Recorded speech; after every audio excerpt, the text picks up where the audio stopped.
Good afternoon, friends.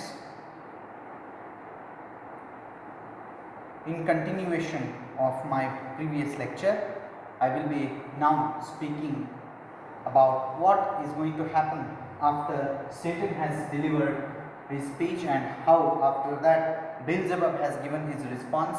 Now what all happens after line number 155 that we discussed in the last lecture. Next is the section wherein again we see this Satan speaking a lot of times in this book 1. His repeated speech shows the intensity of the feeling of revenge that is there inside his mind. He is giving speeches again and again in order to motivate his other fallen angels. So line number 157 to 191 is again Satan's speech, wherein it is all about the open declaration of his villainy and also how he feels it difficult to digest the pain of defeat. This is how we see that Satan is not a hypocrite. He is villainous. He knows about his villainy and he is proud of his villainy. Not like the villainous characters in the modern novels or modern cinemas who show that they are good but they are bad from within. This is not the case with Satan. He is open about his villainy. He is very articulate about his nature. He knows that he is bad and he does not want to correct himself. He is happy to be evil. That is what we see in between these lines 157 to 191. I shall read some of the important lines which show us how Satan is very clear in his intentions to fight against God. Now this speech is again addressed to his friend Beelzebub. Fallen cherub, to be weak is miserable, doing or suffering. Now this line can be taken as a famous quotation as well. To be weak is miserable, doing or suffering. But of this be sure, to do aught good never will be our task, but ever to do ill our sole delight. Now this is how he expresses himself. I will never do good and I will always do evil. That is what gives me happiness. So his intentions are absolutely clear. He is not a hypocrite. Satan is openly villainous. And out of evil, see, he is so determined that even if God creates something good, he is sure to find something evil or make something evil out of that good which is produced by God himself. This is very clear in these lines. If then his providence, the word his providence means the God's providence, out of our evil seek to bring forth good. Our labor must be to pervert that end and out of good still to find means of evil. This is how Satan is clearly evil in his intentions. If the God makes something good, I will go and find out ways to destroy that good and create something evil in that as well. This is how he is, Satan.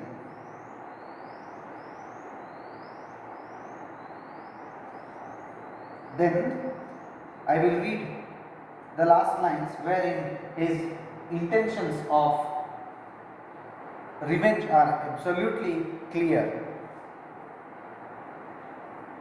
Let us not slip the occasion, whether scorn or satiate fury yield it from our foe. Seest thou yon dreary plain, forlorn and wild, the seat of desolation, void of light, save what the glimmering of these livid flames casts pale and dreadful? His He is addressing his friend Beelzebub. He is thinking about taking revenge against God, and now he also looks around him and sees that it is all a dreary situation, and he is feeling the pain of defeat once again. How he was living happily in the heaven, and now how he has fallen in this dreary hell, and it is horrible to accept the fact that he is now defeated and is living in such a horrible place. It is a dreadful place. Thither let us stand from off the tossing of these fiery waves. There rest, if any rest can harbor there, and reassembling our afflicted powers. See, this is important in Satan's speech, the last lines I am reading. And reassembling our afflicted powers. He is confident that he will reassemble all the powers of the evil angels once again and fight against God. Consult how we may henceforth most offend our enemy, our own loss how repair, and thereby if we fight a war against God, if we inflict injury to God and God's benevolence, then our wounds will be healed. Our own loss how repair, how overcome this dire calamity. So this defeat, this living in hell is a calamity for Satan, and he is feeling very bad about it. What reinforcement we may gain from hope, if not what resolution from despair. This is how he ends his speech. He is feeling it difficult to accept the lost position in heaven. I mean, he is now in hell, he has no place in the heaven, and this defeat is extremely horrible to digest for Satan. This is how he expresses his open declaration of villainy. And there is one wonderful quotation, you can mark it in the line in the poem. To be weak is miserable, doing or suffering. He is not satisfied being in that position of loss. He feels that it is the sign of weakness. If I don't protest, if I don't rebel against God once again, it will be the acceptance of my weakness, and that is what I don't want, says Satan in his powerful speech. Further, John Milton, as the speaker of the poem, takes some liberty to intrude in between the dialogues that are happening between Satan, Beelzebub and the other characters, as if to add some commentary to it. Now, Milton takes some proactive role in the next few lines, and he takes this brief gap between these lines to praise God's benevolence. I will read those lines.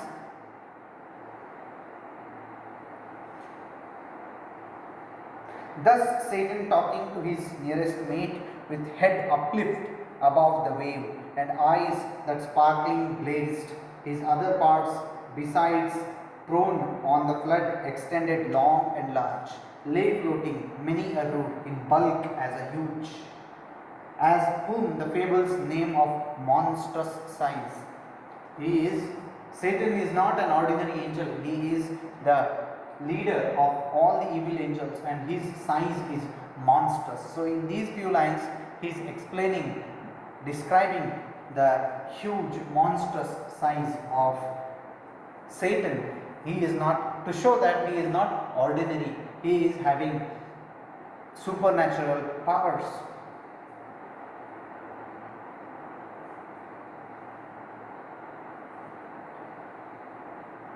Further, so now what is Satan trying to do?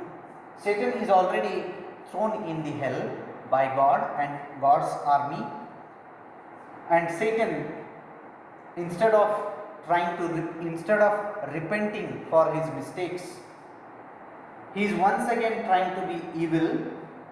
He is trying to raise himself to a powerful position in hell in order to take revenge against God. So this act is commented upon by John Milton in the next few lines, who seems to say something like this, that by throwing Satan in hell, God had given him an opportunity to rectify his mistakes. It was not the ultimate punishment. Maybe if Satan would have repented, God would have given him the position in heaven once again. But Satan is so evil that he is bent upon destroying the God and God's creation. So nothing is going to happen to God. God is almighty and he is absolutely powerful, but by doing evil again and again, it is certain that Satan will definitely bring upon himself a damnation. Even though, see, this is like a prophecy. John Milton is predicting what is going to happen later in the story. He knows already the storyline. That is why he takes some liberty to prophesize the events that are going to happen in the future, like Satan destroying the God's creation by tempting Adam and Eve. He may certainly do that and bring upon death and pain to the humans, but at the same time he will bring upon himself a permanent damnation by God, and that will be his utter punishment. Thereby, Milton is trying to praise God here, saying that God is benevolent and he was trying to give an opportunity for Satan to correct himself. But unfortunately, Satan does not realize this. I'll read those lines.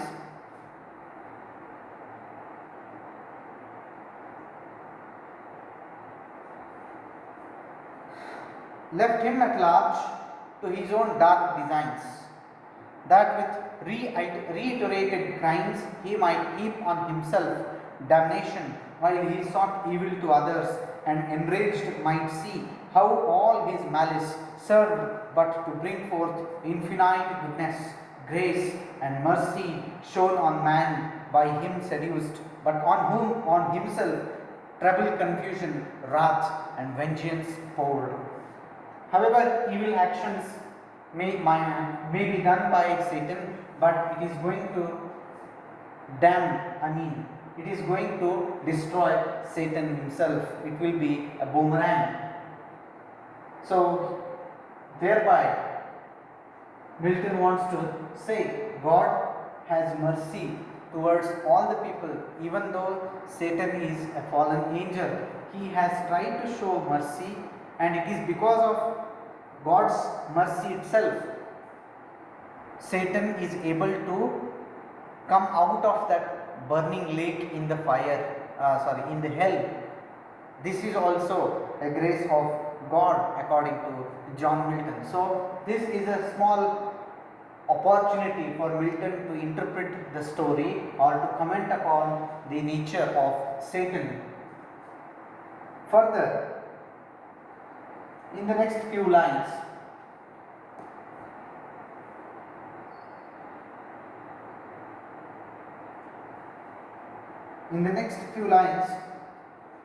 that is line number 242 to 270, we see Satan is once again trying to speak, and now he has come out of that burning lake. He is dragging his body out of the burning lake and has successfully come out and standing on the shore of burning lake in the heaven. Now he makes the third speech in hell, which is one of the most important parts of book 1, wherein it is absolutely clear that for Satan it is absolutely important to become a king. He wants power, he is greedy of power, and he never likes to be a subordinate to someone else.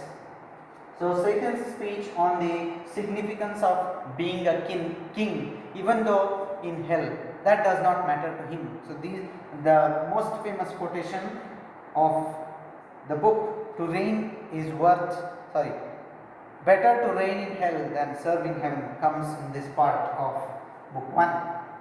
So these lines are, you can mark them, these lines are most important lines in Satan's speech in book number 1. I will read them. Look at the way Satan is speaking so powerfully, as if to inspire his fallen angels to raise back to the power. I will read it. It is absolutely worth enjoying. Is this the region?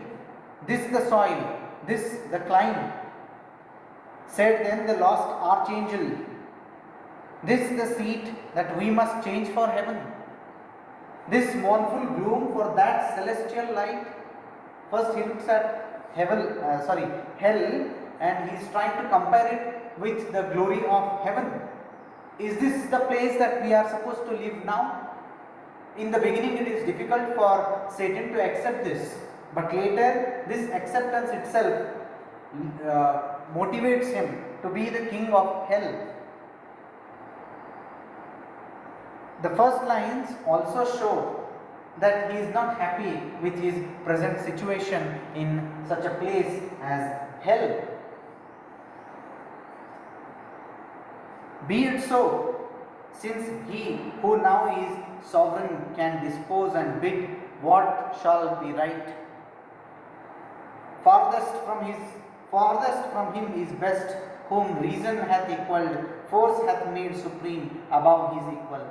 And in the beginning it is difficult to accept hell as a living place for Satan, but then he says, since hell is far away from God, it is better for us because we can plan securely, we can plan in secret about God, and it is always better to be away from the things which are good.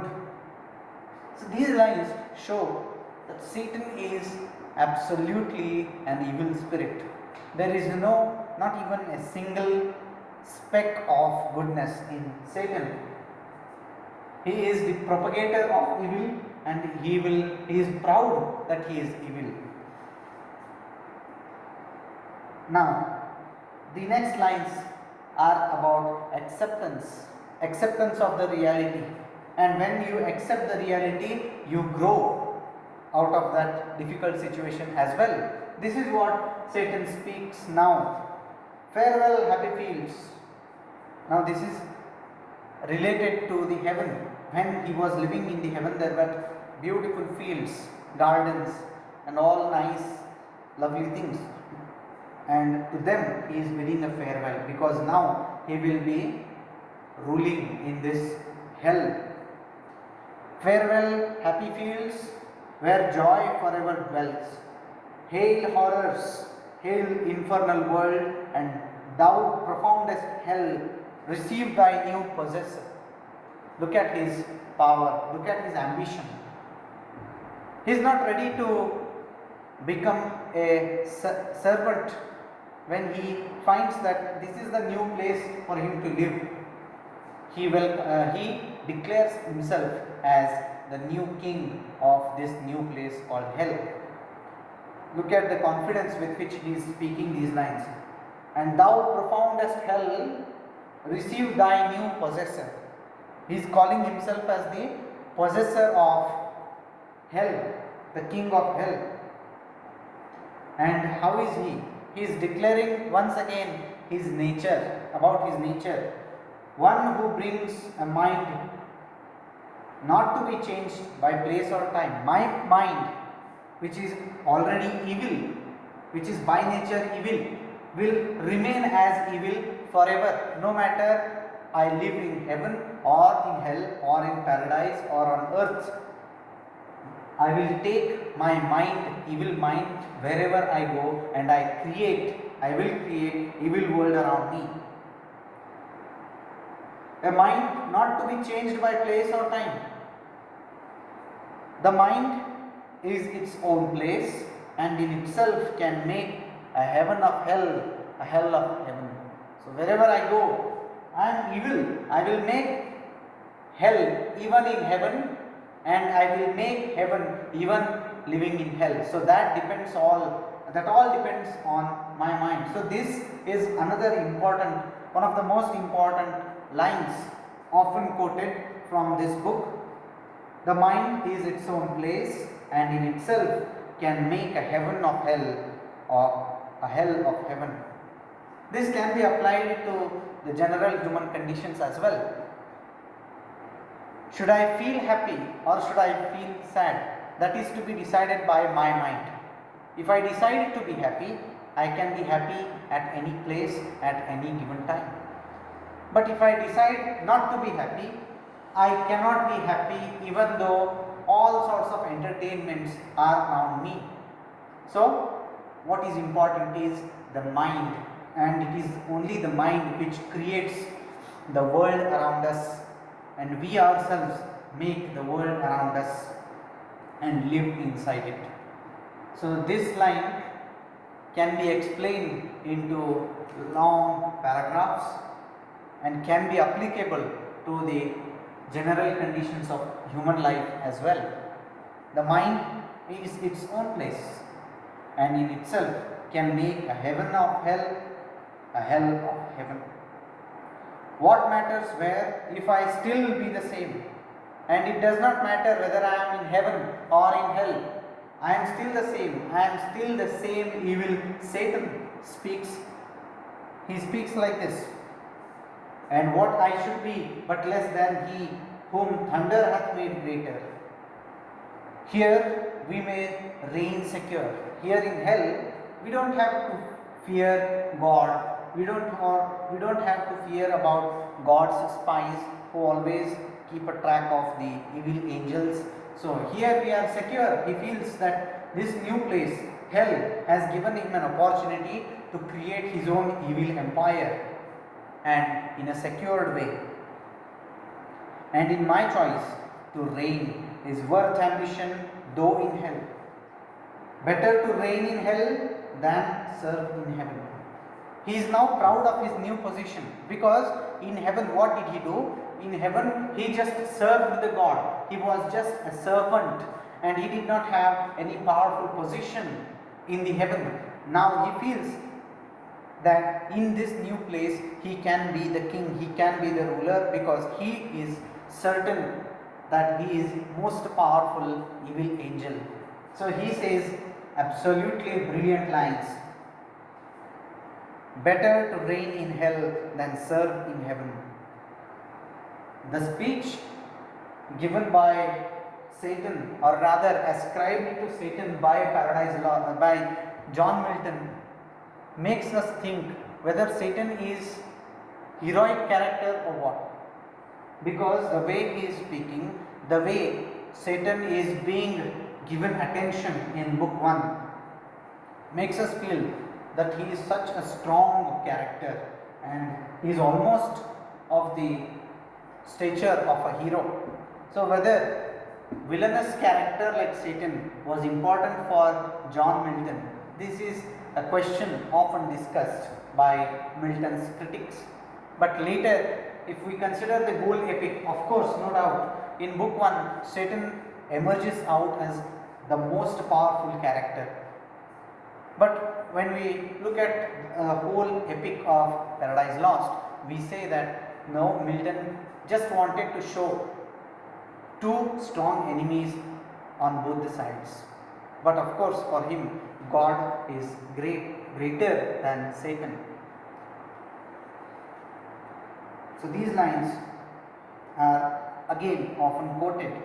Better to reign in hell than serve in heaven. This shows the ambitions in the minds of Satan. Satan did not want to serve others. He hates servitude to the core.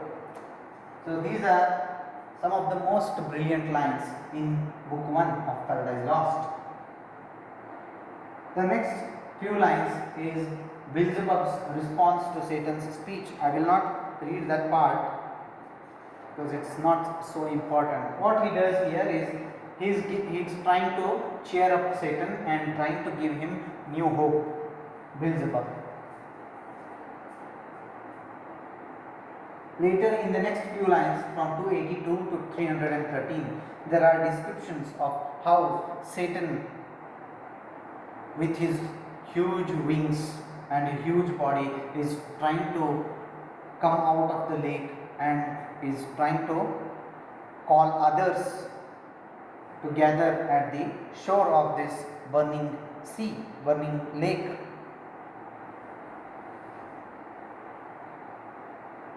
And in these lines we see there are lots of references to different places in Europe which are compared to certain regions of heaven or hell, which are these descriptions show that Milton had a sound knowledge of geography of Europe as well, because his travels and his long tours in France and Italy had given him a strong geographical sense of the whole of Europe.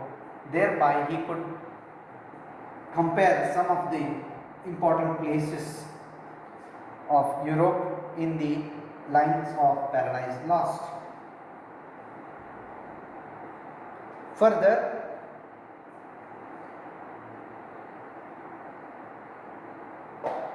next are the important lines 313 to 330, in which once again Satan makes a bold, wonderful speech, motivational speech for the fallen angels. Till now, only Beelzebub and Satan were in action. They were discussing, they were talking between each other. And now, Satan wants to gather his army of other fallen angels who were still suffering and sleeping in the burning lake. How he summons them to join, to assemble. This is what is there in this part, lines 313 to 330. I will read them.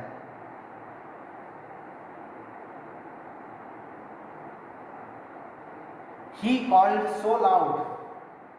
Now Satan has come out successfully out of the lake, burning lake, and he is standing on the shore. Now he is firm of his power. He called so loud that all the hollow deep of hell resounded. He spoke so loudly that it all echoed. The lines spoken by Satan all echoed in throughout the hell. Princess, this is how he begins the speech.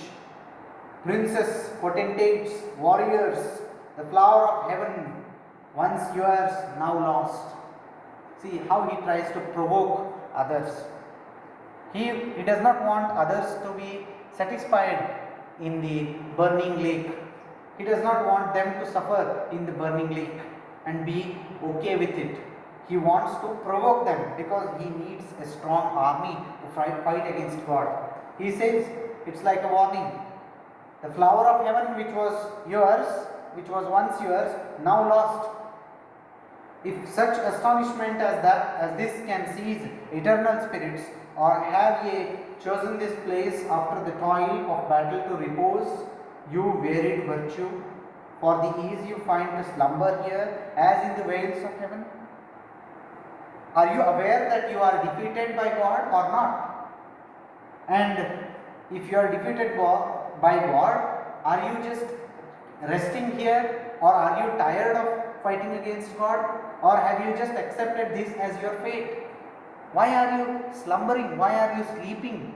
Why are you resting in this horrible place?